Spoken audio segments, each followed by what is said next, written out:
namin sa iyo ang aming buhay. Inilalapit po namin ang aming sarili. At walang hanggang pasasalamat ang aming pinapakita sa iyo sapagkat kahit po kailan, di ka nagkulang sa amin. Di ka po nagpabaya sa lahat ng bagay. Di po pumalya ang iyong mga pangako, Panginoon. Kaya humihingi po kami ng tawad sapagkat hindi sumasapat ang aming paglilingkod. Kulang lagi ang aming pagtugon at pagkalima, Yahweh. Subalit salamat po sapagkat ikaw ang Diyos na laging tumutugon sa bawat kahilingan ng mga lingkod. Sa hapon ito, Panginoon, ipaunawa mo sa amin. Bigyan mo kami ng pusong marunong magpasalamat, pusong marunong mag-appreciate, at pusong marunong kumilala ng mga biyayang galing sa iyo. I-bless mo, para God, ang aming buhay. Naniniwala kami, Panginoon, na sa hapon ito, may panibago kang biyaya. May panibago kang himala, Panginoon, sa mga taong laging nagtitiwala sa iyo. Kaya sa hapon ito, Panginoon, dalangin po namin na bago pa man matapos ang hapon itong pagtitipon namin, inilalagay po namin sa aming puso ang pananampalataya na kaming lahat ay magtatagumpay sa pangalan ni Jesus. Panginoon, angkin po namin, Yahweh, ang pagsama mo, ang pagkilos mo sa lugar na ito, sa pangalan ni Jesus. Say Amen. Amen. Sa ngalan ng Ama, ng Anak, ng Espiritu Santo. Amen. Panapakan natin sa iyo at sa purihin ang Panginoon.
inyong lahat. Atin pong ihanda ang ating puso sa masaganang biyaya ng Diyos. Ang salita ng ating Panginoon ayon sa Ebanghelyo sa Lucas chapter 17 verse 11 to 19. Sa ating pong pakikinig ay ating pong ialay ang ating puso. Huwag mainit, huwag matakot, huwag makailangan para ating tanggapin ang biyaya ng Diyos. Amen?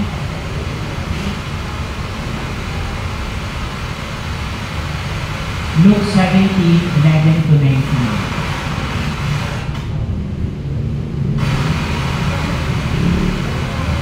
Praise God.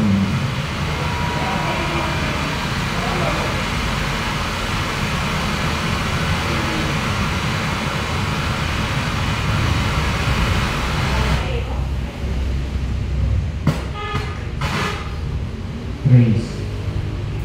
Sa paglalakbay ni Jesus patungong Jerusalem, nagdaan siya sa hangganan ng Samaria at Galilea. Nang papasok na siya sa isang nayon, siya'y sinalubong ng 10 kitongin. Tumigil sila sa malayo-layo at tumihiyaw ng, "Jesus, Panginoon, mahabag po kayo sa amin." Nang makita sila ay sinabi niya, "Humayo kayo at pakita sa mga saserdote." At samantalang sila ay naglalakad, gumaling sila. Nang mapuna ng isa na sila ay magaling na, nagbalik siyang sumisigaw ng pagpupuri sa Diyos. Nagpatira pa siya sa paanan ni Jesus at nagpasalamat. Ang taong ito'y Samaritano. Hindi ba 10 ang gumaling? Tanong ni Jesus. Nasaan ang siyam? Wala bang nagbalik at nagpuri sa Diyos kundi ang dayuhang ito? Sinabi ni Jesus sa kanya, "Tumindig ka, tumayo sa iyong lakad. Pinagaling ka dahil sa iyong pananalig." Mga kapatid, mga lingkod ni Yahweh El Shaddai, ito po ang magandang balita ng ating kaligtasan. Muli natin palakpakan si Yahweh El Shaddai.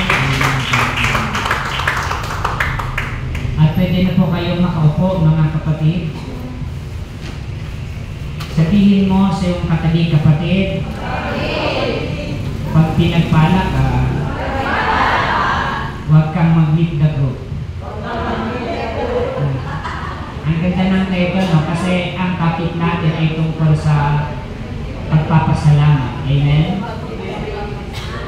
At ang topic po natin, mga kapatid, sa hapon ito ay naniniwala po ako na ito ay magbubukas ng ating puso't isip, no?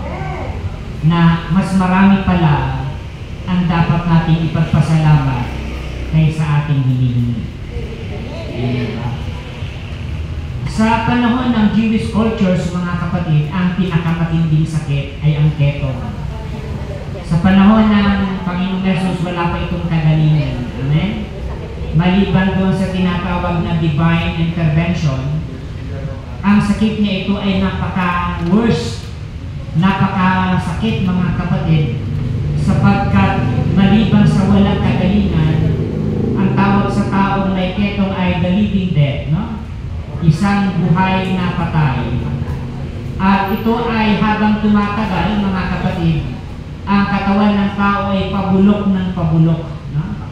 Kaya sa panahon ng ating Panginoon Jesus, sa Leviticus, sa Old Testament pala, sa Old Testament, ang isang may ketong ay tinuturing na marumi. No? They are unclean kasi hindi lamang physical, kundi sila ay marumi sa kanilang spiritual. Nakikinig po kayo. Kaya mahalaga na makita natin kung ano nga ba ang gustong ituro dito ng ating Panginoon sa bawat isa natin. Nung ako'y mahal sa inyo ng kalma ng mga kapatid, ako po'y nakapagtok sa lugar ng Tala Hospital. Yung Tala Hospital, nandiyan yung may mga keto, no? Although, with prosami ko po, nandiyan yung mga pinapagaling na, sapagkat ngayon meron ng medical treatment, no? Meron ng medical treatment ang may mga ketong. sabi ng coordinator sa akin, Brother Chito, magtutok tayo sa lugar ng hospital na may mga sakit na ketong. Ihanda mo na ang sarili mo. Sana wag mong maipakita sa kanila at maiparamdam na ikaw ay nandidiri. No? Sapagkat sabi nila, mas masakit pa daw sa may ketong ang panggarian kaysa sakit nilang ketong. Amen ba? Mas masakit daw na maramdaman nila na sila ay outcasted, no? Yung parang pinandidirian sila, mas napakasakit sa kanilang kalooban kaysa doon sa physical nilang karamdaman na nabubulok. Kaya, maging sa panahon ngayon, ang ketong ay masasabi ng mga may sakit na ketong na better to die than to suffer. No? Kasi parang buhay na lumalakad, kasi nga pabulok ng pabulok mga kapatid ko sa Diyos. At ito po yung napaka-worst na karamdaman na pwedeng maranasan ng isang tao. At walang ibang pwedeng magpagaling dito mga kapatid, kundi ang himala ng Diyos. But thank God, as of now, meron ng medical treatment na kung saan unti-unti nang pinapagaling ang may mga ketong. Amen po ba? Kaya sa panahon ni Jesus, mga kapatid ko, sa Panginoon, pag sila ay nakarinig ng kakaibang, kumbaga sa divine intervention at divine healing, sinasamantala nila na sila ay makapagpaggamot. Kaya habang sila ay lumalapit kay Jesus, sila ay sumisigaw na marumi kami, marumi kami.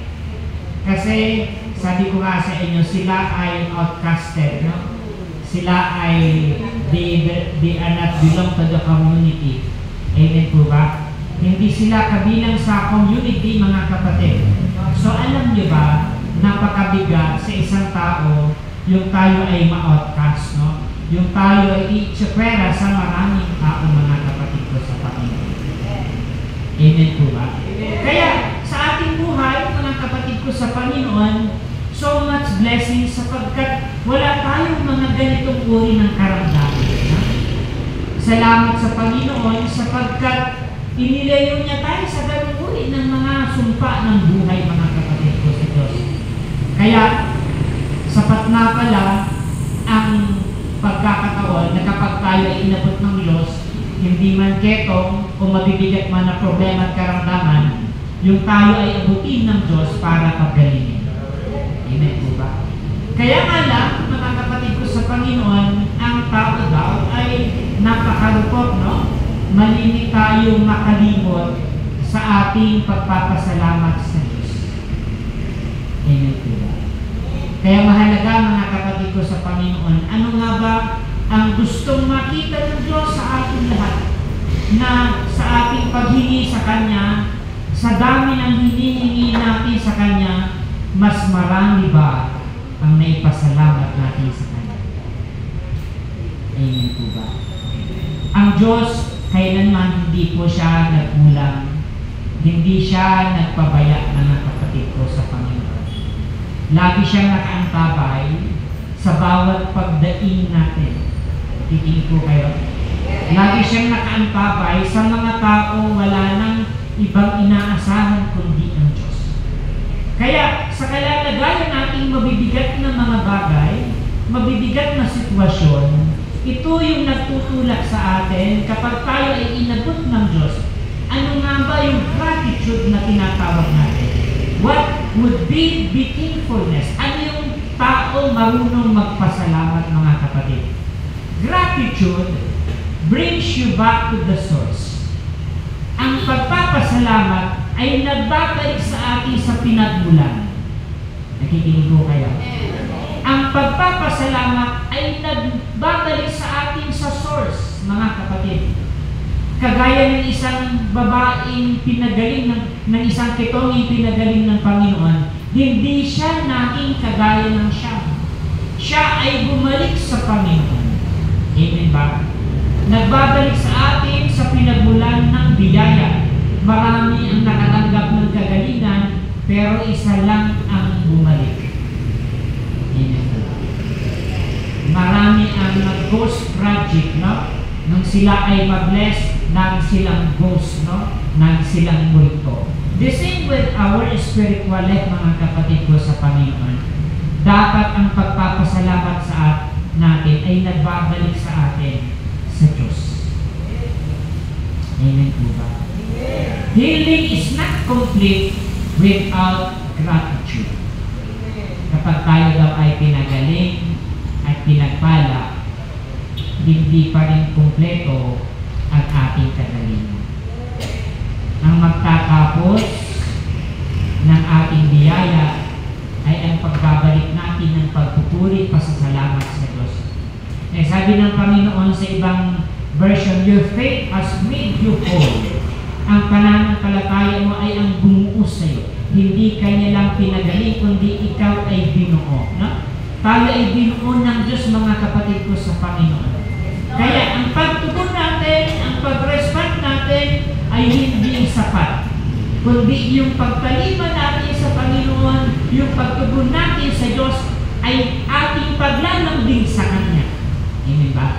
Yung ating mga kahilingan ay ang paglapit natin sa Kanya. Pero mga kapatid ko sa Panginoon, isang bagay ang laging hinihintay ng Diyos, that we must be grateful, no? Yung tayo ay marunong magpasalamat. Amen po ba? Faith responds but gratitude returns. Madaling magsabing, I love you, Lord. Madaling magsabing, I praise you, Lord. But it will not end there, no? Hindi doon matatapos. Ano ang mga bagay na inapapakita natin sa Panginoon sa ating pagpapasalamat? Ang gratitude ay nagbi-break ng mga barriers, sumisira ng mga hadlang, no? Sumisira ng mga wall. Kaya sabi ng punong lingkod, huwag niyong isipin na iba kayo sapagkat ang mga tinawag ng Panginoon ay pinagpala ng Diyos. Tayo ay ibang-iba kayo sa iba sapagkat tayo ay pinagpala ng Diyos. Diba? Ang pagpapasalamat ay sumisira ng mga harang sa mga sumpa, mga harang sa mga kabigatan ng ating buhay, mga kapatid ko sa Panginoon. Kahit napakahalaga, mga kapatid ko sa Panginoon, na maipakita natin sa Kanya na ang pagpapasalamat ay nagdadala sa atin sa pagpuri, nagdadala sa atin sa pagpapasalamat sa ating buhay. No? At ang pagpapasalamat ay hindi po natatapos sa ating mga bibig. Ang pagpapasalamat ay hindi natatapos sa prayer meeting. No? Thankfulness is a way of life. Ang pagpapasalamat ay ang uri ng buhay. Nakikinig pa kayo? Isang nakakasakit sa Panginoon, yung hindi niya maramdaman na tayo ay hingi ng hingi, pero bihira tayo magpasalamat. Nakasubok ka na ba na may narigaluhan kang t-shirt o anumang bagay? Nakapagregalo ka ng t-shirt, no? Nung pumunta ka sa bahay, ginagawa nilang trapo yung t-shirt ng binigay. Ang sakit, no? The same with God. God give us everything. But how do we use these blessings, no? Saan natin iniaalay yung ating mga skill, yung ating mga lakas? Kikinig po kayo? Binigyan tayo ng Diyos ng maraming regalo, pero saan mo inuubos? Saan mo ginagamit? Saan natin inilala? But thank God sapagkat nandiyan kayo, isang ebidensya na kayo ay handang magbalik sa Diyos ng pasasalamat. Amen po ba? Handa tayo mag-respond sa Panginoon ng pasasalamat, mga kapatid ko, kay El Shaddai. Kaya nga, baka daw tanongin tayo ng Panginoon, mahal mo ba ako, anak? At madaling magsabing, yes, Lord. Pero may kasunod, sasabihin ng Panginoon, may resibo ka ba? May ebidensya ka ba, di ba? Na-serve yan sa inyo minsan. Yes, Lord. Alam nyo, madali magsabi, Brother Chito, yes, Lord, mahal na mahal kita, Lord. Saan bang bahagi na minamahal mo ko? Sa pagiging marites mo, no? Ano yung ebidensyang pinapakita mong pagmamahal mo, mga kapatid? Kaya mahalaga sa ating buhay na maipakita natin yung pagiging grateful, no? Yung pagiging mapapasalamat sa ating Panginoon. Amen po ba? Ang gusto ng Panginoon ay maramdaman ng Diyos sa ating lahat. Sabi ko nga sa inyo, thankfulness is a way of life, mga kapatid. Gratitude begins with recognition. Ang pagpapasalamat ay nagsisimula sa pagkilala. May nakasama na po ba kayo reklamador? Yes, Lord. Na wala ng ibang ginawa kundi maghanap ng problema. Yes, Lord. Maraming tao na wala nang ginawa sa buhay kundi magreklamo. Isa pong trahedya sa buhay kapag ang tao ay hindi marunong kumilala ng biyaya. Tingnan mo yung katabi mo. Biyaya yan. Blessing yan. Kaya ang gratitude daw, it begins with recognition. Kapag sa paglipad natin, natuto tayong kumilala ng dapat ipagpasalamat, walang lugar ang mga problema. Walang lugar ang mga kabigatan sa puso. No? Sapagkat sa totoo, kapag ikaw ay tinanggap mo ang Panginoon, everything will follow. No? Ang lahat ng bagay ay susunod. Sabi ng isang editorial, nakakatuwa ang mga Pilipino. They are only Christian country. No? Tayo daw ay malalapit sa Diyos, nakikinig pa kayo. Tayo daw ay mga palasimba, sabi ng isang foreigner na writer. Ang mga Pilipino ay sa buong Asia, sila lang yung mga makadiyos, makasimbahan, mga Kristiyano, at ang mga Pilipino din ay mga sinungaling at mga korap. Ang ganda na sana, no? Ang ganda na sana. No? Pero totoo, no? Masakit, di ba? Kasi nahihirapan daw umasenso ang Pilipino kasi yung mga nangunguna, ginagamit pa yung Biblia para magkalat ng maraming boto. They are Christian, they are inclined with God, pero ginagamit nila ang Diyos hindi sa tamang pagkakataon. Kaya mahalaga na ang pagpapasalamat natin ay hindi sa mga material na bagay. Kaya sabi ng isang writer na ito, kasi ang mga Pilipino daw, wag po tayo masasakan, ay more on material things, no? Tayo ay nabungon sa mga bagay na makamundo. Hindi baling magbaha, hindi baling maghirap, makamtan lang nila yung billions of billions. No? At walang kakontentuhan. At walang lugar sa puso nila ang kakontentuhan. Amen ba? Ang Diyos naman po, alam niya yung puso natin. Nakikinig po kayo? Wala naman sino mang karapatang mag-judge sa atin. Ano po? Walang sino mang taong pwedeng magpekta ng ating pagkukulang at pagkakamali, mga kapatid.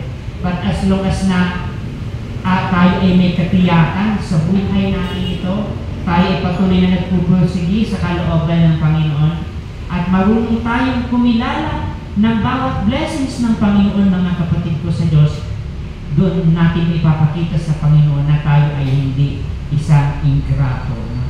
Tayo ay hindi ungrateful. Gratitude moves us to return. Ang pagpapasalamat ay nagpapagalaw sa atin para bumalik sa Diyos. Amen po ba? Maraming taong humingi ng jeep, humingi ng sasakyan. Lord, mag-a-attend kami ng andel, no? Lagi kami mag-a-attend ng anniversary. Pero nung ibigay na yung jeep, no? Ang problema niya na ang panggasolina. Amen ba? Kaya mahalaga na makita natin yung bawat blessings ng Lord. Because kahit po kailan, hindi siya nagpabaya sa bawat legay ng ating buhay. Amen po ba?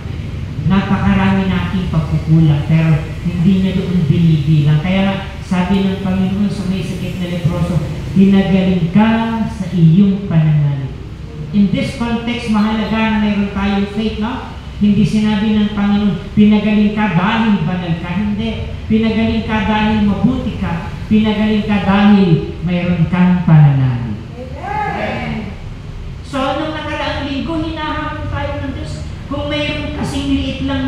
butil ng mustasa ang pananalig mo sa akin, sabihin mo sa bundok niyan na tumalon sa dagat at tatalima yan. No? Kasi ang hamon ng Panginoon, sukat na sukat niya yung mga alagad niya na walang pananalig sa Kanya. Pero ang hamon ng Panginoon, kahit kasing liit ng mustasa, kapag ito'y buo, whatever we have faith in hearts, mangyayari yung gusto natin. Nakikinig po kayo? Parang isang analogy na mayroon kang susi ng mansyon. Pag may susi ka ba, kasing nagiba ng mansyon para bubuksan mo yung mansyon? Hindi naman, di ba? Pag may susi kang maliit na susi, pwede kang magbukas ng magandang bahay. Ganon din yung buhay spiritual. Hindi kung gaano kalawak kalaki ng faith natin minsan. Ang mahalaga, yung kunting meron tayo ay kayang gamitin natin sa pagpapalang answer prayer na kayang ibigay ng Diyos. Ano ba? Kaya mahalaga mga kapatid ko sa Panginoon, ang lagi natin sinisecure yung hindi pagpapakita ng mabuti sa iba sa ating pagkukunwari, no? Kundi ang tunay na pagpapakita ng mabuti sa harapan ng Diyos. Amen ba? Gratitude turns praise into relationship. Ang pagpapasalamat ay nagbabago sa atin paggaling sa pagpupuri patungo sa isang relasyon. Amen ba? Isa pong pinakamagandang maingatan natin yung ating relationship sa Panginoon, yung ating connection sa Kanya. Amen ba? Sabi nga, kahit anong attend daw natin, no? Kahit anong worship natin, kapag ito ay nagagawa natin sa isang prayer meeting lang, it's not a worship, no? It's only an entertainment. Ang isang worship ay nagdadala patungo sa isang magandang relasyon. Nakikinig ba kayo? Nagdadala sa magandang connection sa Panginoon, at ito ang pinakamagandang hamon sa ating lahat, mga kapatid. Kaya nga, sabi doon sa inabasa kong komentary, miracle is a transformation of life. Ang himala daw ay ang pagbabago ng buhay. Amen ba? Ang pagbabago ng ating sarili, mga kapatid ko sa Diyos. Kahit mahalaga na yung bawat paglingkod natin, yung bawat pag-ilsyaday natin, ay nagdadala sa atin sa tamang relasyon. Amen po ba? Huwag po kayong magalit sa sasabihin ko, no? Huwag tayong magpatuloy sa paglilingkod na wasak ang ating ugnayan sa mga mahal natin sa buhay. Amen.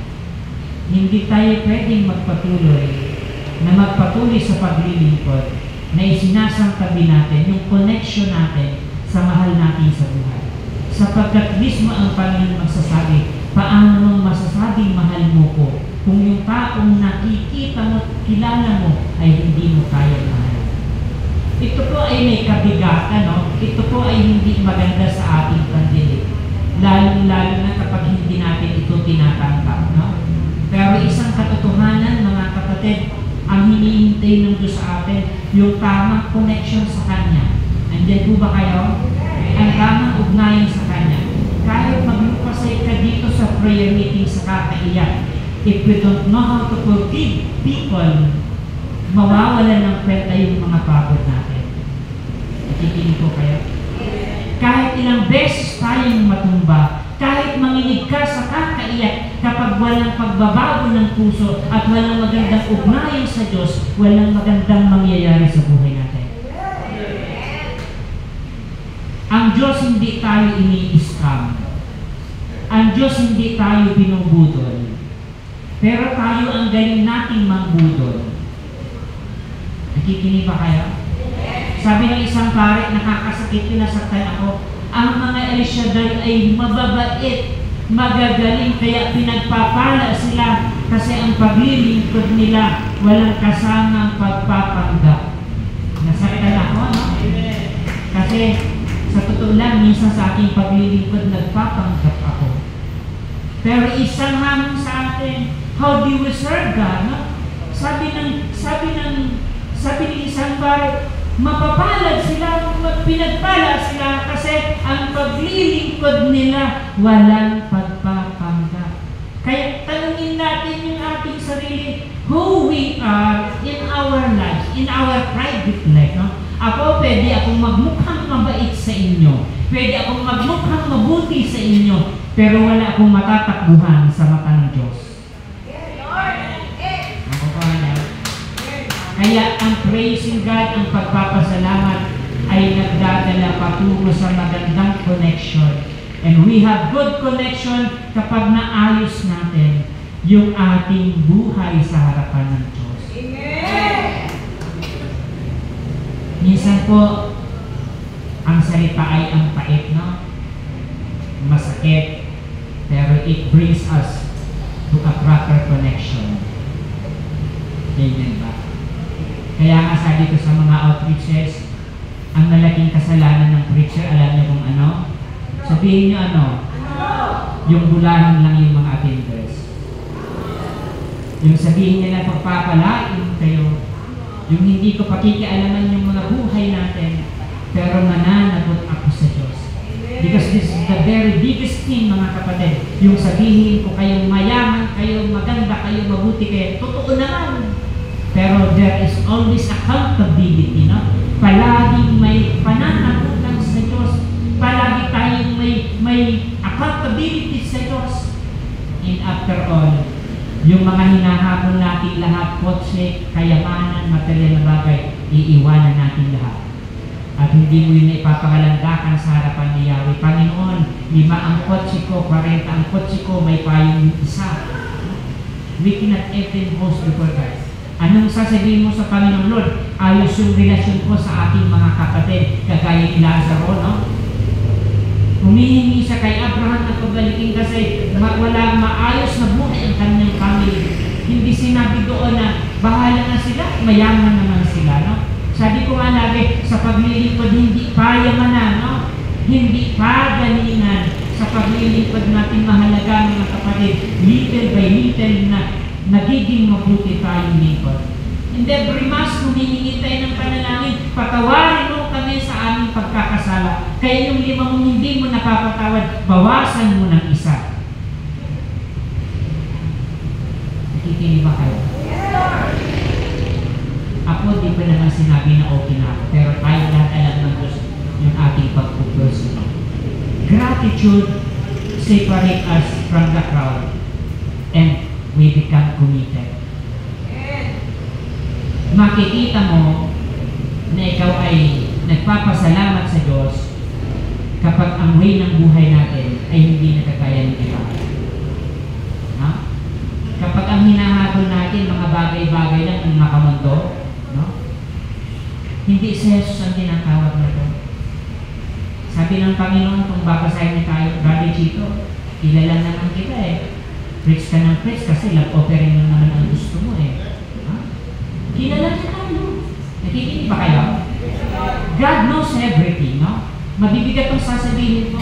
And we can never deny to God. Sa ating buhay, alam niya. Kaya lang pursige ka ng pursige sa paglilingkod kasi may mabigat kang problema. Pero pag nahawakan mo na yan, mag-group ka na. Magiging kakaya ka na ng siyang lalayo sa akin. Dahil ganun, no? But you are blessed. Sabihin mo bakit? Hindi ka tumatalikod sa kalooban ng Diyos. Tayo ay nagpapatuloy sa paglilingkod sa Kanya sapagkat naitanim sa puso natin ang pagpapasalamat sa Kanya.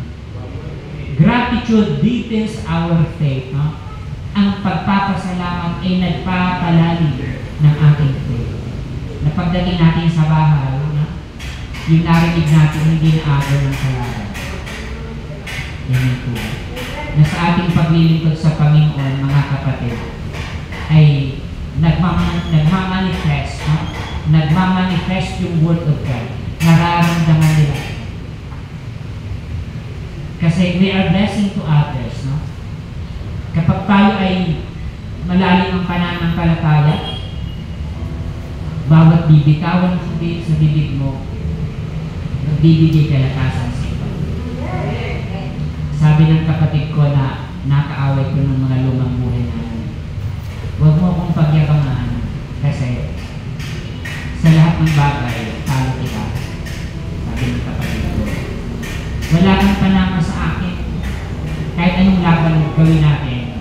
hindi ka uubra. Sabi ng kapatid. Hindi ako humingi. Kaya lang, nung nagka-problema siya, siyempre, kapatid mo, no? Sinabihan ko, huwag ka mag-alala. Hindi ka pababayaan ng Diyos. Alam niyo, grabe yung iyak niya. Kasi totoo pala, na kahit anong galing at lakas natin, darating yung panahon na may limitations tayo. Ang Diyos lamang ang magbibigay ng kapangyarihan sa atin. Iinip ko kayo. Kahit yung buhay natin na nagpapasalamat, yung buhay natin na hindi nagbibiglang, nagpapakita sa Diyos, nagpaparamdam sa Diyos, nagpapatunay sa Diyos na tayo ay walang ibang hinahanap sapagkat siya ang humahawak sa buhay natin.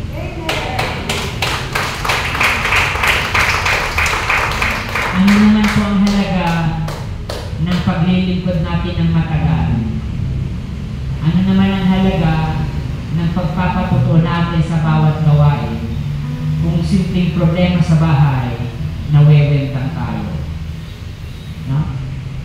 Kaya, ang pagpapatunay sa paglilingkod hindi sa mga nasa palibot na nagpuputya sa iyo, hindi sa mga persecutor mo, kundi mismo sa sarili natin at sa harapan ng Diyos. Ang kapanya, mapapakita natin that we are grateful enough kapag alam natin na alam mo yung estado mo, ano man ang sabihin mo, ano man ang sabihin nila, alam mo ang tamang direksyon ng buhay mo patungo sa kalooban ng Diyos. Because everything in this world is nothing, no? Kahit kaanong kabungga natin, alam niyo ba yung magandang cellphone? Kahit kaanong kahayang niyan, kahit yung cellphone na 80,000, 70,000, no? Gaano man ang presyo niyan, pag walang signal, walang benta yan. In the same with our life, kahit gaano tayo kalakas, kapag wala kang connection sa Diyos, kapag wala tayong commitment sa Diyos, this life must be empty. No? Sabi ni St. Augustine, my heart is restless until God rests in us. Kaya ka nandito ka. Kasi kulang yung yaman mo na wala si Jesus. Kulang yung pamilya mo na wala si Jesus. Kulang yung pera natin na wala ang Diyos. Nakikinig ba kayo? Sabi ni isang preacher sa amin sa Bicol, Brother Chito, tinuturing kitang mentor ko. Sabi niya, ano kayo masasabi mo sa akin?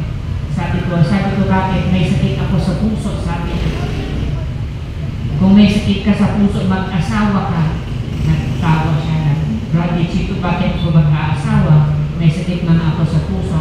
Kung may pananampalataya ka, mag-asawa ka. Alam mo yung pabiro-biro kung may pananampalataya, napangasawa niya yung aming kausil na matagal na rin ng dalaga. Tapos sa kalagitnaan ng kanyang marriage life, siya ay operahan sa kanyang puso. Hindi po ba kayo?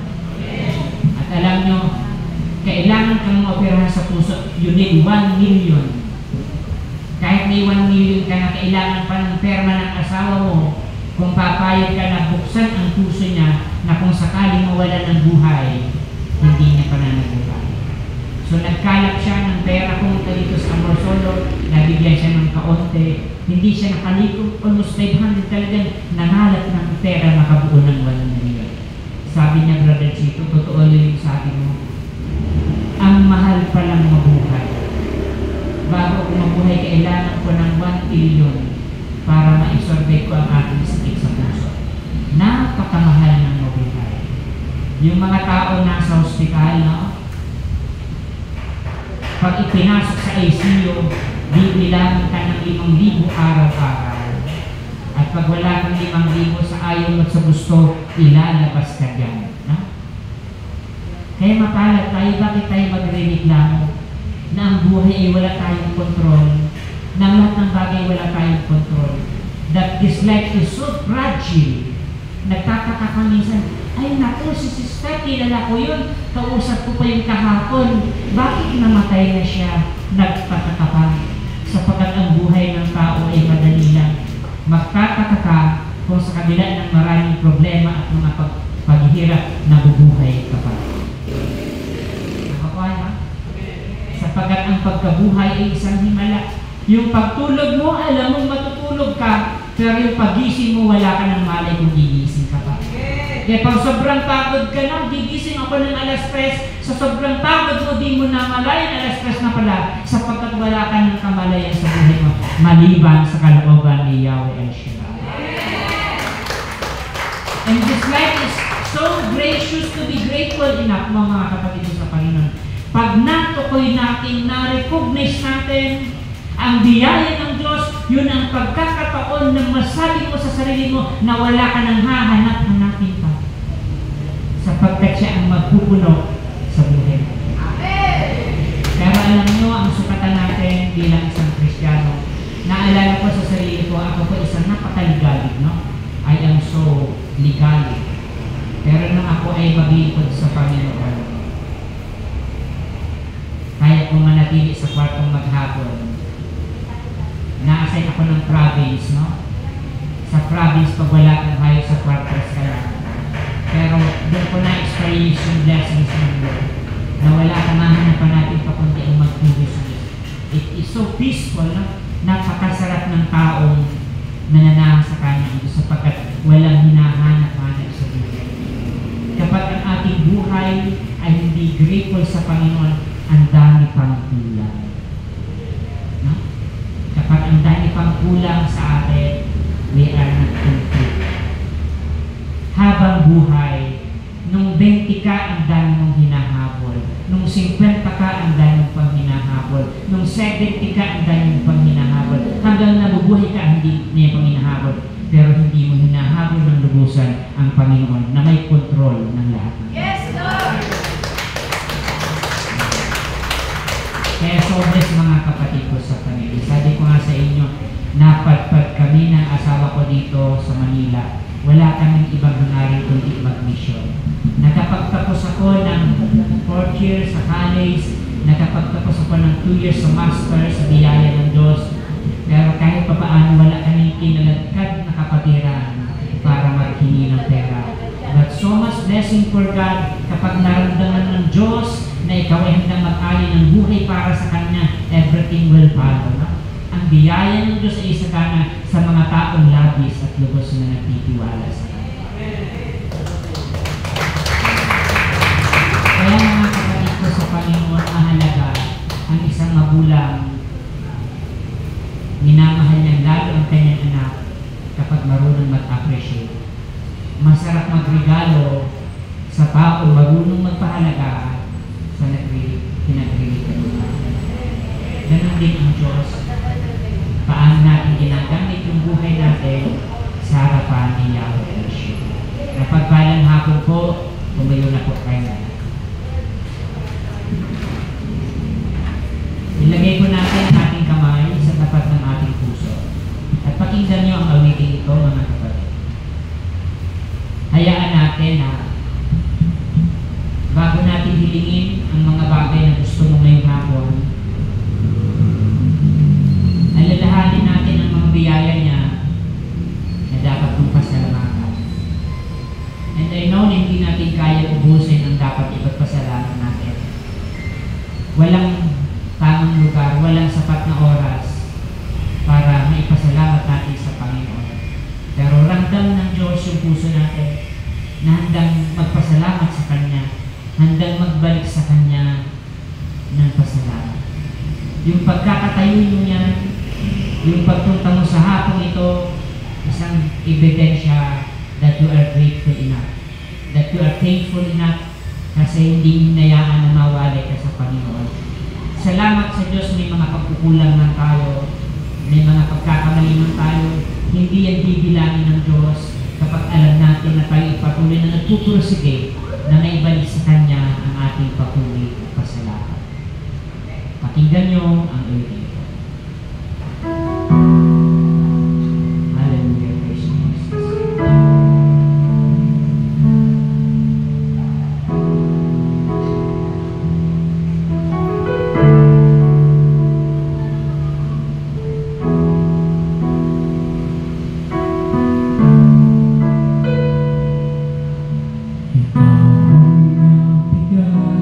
Sa akin ang buhay.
buhay na kasiyasiya at puno ng saysay.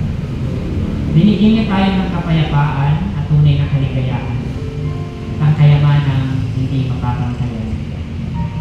Binigyan niya tayo ng kaligtasan. Ang ating kasalanan ay kinalimutan. Binigyan niya tayo ng katagumpayan, kaya kami hinihintay niya ang pasasalamat na walang hanggan. Panginoon, sa hapong ito, ibinabalik po namin sa iyo ang lahat ng papuri, ang pagdakila, Panginoon, sa iyong pangalan. Salamat, Yahweh, sapagkat dumating ka sa aming buhay. Dumating ka sa aming pamilya, sa bawat araw minuto ng aming buhay. Walang ibang makita karamdaman kundi ang salita mo, Panginoon. Sa hapong ito, kami po'y nananalangin nagkakaisa na bawat may problema man, may karamdaman man, may kagalit, may mga suliranin, dalangin ko namin, Lord, ang iyong kagalingan. Ano man ang kailangang bitiin sa buhay, abutin mo sila sa lugar na ito. And we pray in a very special way si John Mark, ang mahal sa buhay ni Sister Lucy, Panginoon, dalangin ko namin sa pagkakaisang panalangin. Hindi lang siya magtagumpay sa karamdamang physical, kundi magkaroon siya ng tunay na pagkilala sa iyo. Gumaling ang kanyang espiritu na buhay, Panginoon, huwag mong hayaan na maagaw siya ng kalaban sa kamay ng Diyos. Tapos, Panginoon, bigyan mo siya ng kakayahan na makilala ka ng Diyos. I-bless mo ang mga kapatid ko ngayong hapon, pagpalain mo ang bawat pamilya namin. Ilayo sa mga sakuna, kahirapan, kabigatan, ilayo sa mga trahedya, Panginoon, bagkus dumating ka sa bawat tahanan ng mga lingkod mo ito. Panginoon, ibinabalik po namin siya ang lahat ng pupuri, pasalamat, pagsamba sa pangalan ni Jesus, sa ngalan ng Ama, ng Anak, ng Espiritu Santo. Amen. Palapakan natin sa Panginoon. Itaas po natin ang mga bagay-bagay na gusto nating i-bless ng Panginoon. Dakilang Yahweh, papasalamat po kami, walang hanggang pagpapasalamat. Nakataas po ang kanyang mga kamay, hawak ang mga bagay-bagay, ang tubig, ang langis, ang kanilang mga prayer request na sinulat, ang kanilang mga handog, Panginoon, mga handbags, bags, wallets, documents, pictures, anumang religious articles, we pray, Father, that ito i-bless mo. Sa aming pang-araw-araw, buhay maging dahilan ito ng pagpapala, Panginoon. Pagpalain mo ang kami na nakataas, anumang trabaho, anumang negosyo, sinumang madam upang palit nito, madam to anak ma-pray over, ay pagdadalhin mo. Pagpalain